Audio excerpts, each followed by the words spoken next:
क्या आपने कभी खुद से ये सवाल पूछा है, मैं इस दुनिया में क्यों हूं? हर सुबह जब हम उठते हैं, काम में भागते हैं, पैसा कमाते हैं और रात को थक कर सो जाते हैं, तो क्या यही है जीवन का असली उद्देश्य?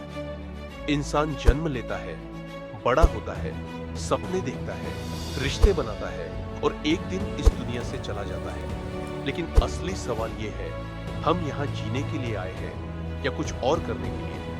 कुछ लोग कहते हैं जीवन का मकसद है पैसा कमाना, कुछ कहते हैं शोहरत पाना और कुछ कहते हैं शक्ति हासिल करना। लेकिन सच्चाई यह है कि ये सब चीजें अस्थायी हैं। सोचिए, अगर पैसा ही जीवन का उद्देश्य होता तो करोड़पति लोग हमेशा खुश रहते। अगर शोहरत ही मकसद होता तो मशहूर लोग कभी अकेलेपन से नहीं जूझते। तो फिर जीवन का असली अर्थ क्या है? भारतीय दर्शन कहता है जीवन का उद्देश्य आत्मा को पहचानना है।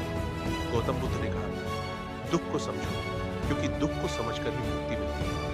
उनकी सीख थी, लोभ, क्रोध और मोह से दूर रहो और मध्यम मार्ग अपनाओ। भगवद गीता कहती है, कर्म करो, फल की चिंता मत करो। यानी जीवन का उद्देश्य केवल कर्म करना है, न कि परिणाम के पीछे भागना। पश्चिमी दार्शनिकों की सोच भी दिलचस्प है। नीत्शे कहते हैं, जीवन का कोई तयशुदा अर्थ नहीं है।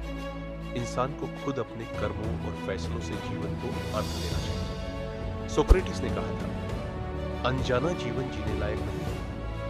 मतलब, जब तक इंसान सवाल नहीं पूछता और सत्य की तलाश नहीं करता, उसका जीवन अधूरा है। असल में जीवन का मकसद है खुद को पहचानना, सच की तलाश करना, प्यार और करुणा से जीना और दूसरों के जीवन में रोशनी फैलाना। सोचिए, एक मोमबत्ती अगर अकेली जलती है तो बस एक कोना रोशन करती है, लेकिन वही मोमबत्ती अगर दूसरी को जलाए तो धीरे धीरे पूरा अंधेरा मिट सकता है। वैसे ही इंसान का उद्देश्य केवल अपने लिए जीना नहीं, बल्कि दूसरों को भी रोशनी देना है। जब हम ये समझ जाते हैं कि जीवन सिर्फ मेरे लिए नहीं है, बल्कि हम सबके लिए है, तभी हमें असली शांति और संतोष मिलता है। मौत सबको आएगी, ये तय है, लेकिन फर्क ये है कि कुछ लोग मरने के बाद भूल जाते हैं और कुछ लोग अपने विचारों, कर्मों और प्रेम से अमर हो जाते हैं। तो याद रखो, जीवन छोटा है, लेकिन इसके भीतर अनंत संभावनाएं हैं।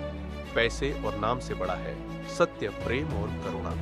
यही है जीवन की असली फिलॉसफी। अगर आप मानते हैं कि जीवन का उद्देश्य केवल जीना नहीं, बल्कि अर्थपूर्ण जीना है, तो इस वीडियो को लाइक करें, शेयर करें और कमेंट में लिखें, मैं अपने जीवन को सार्थक बनाऊंगा।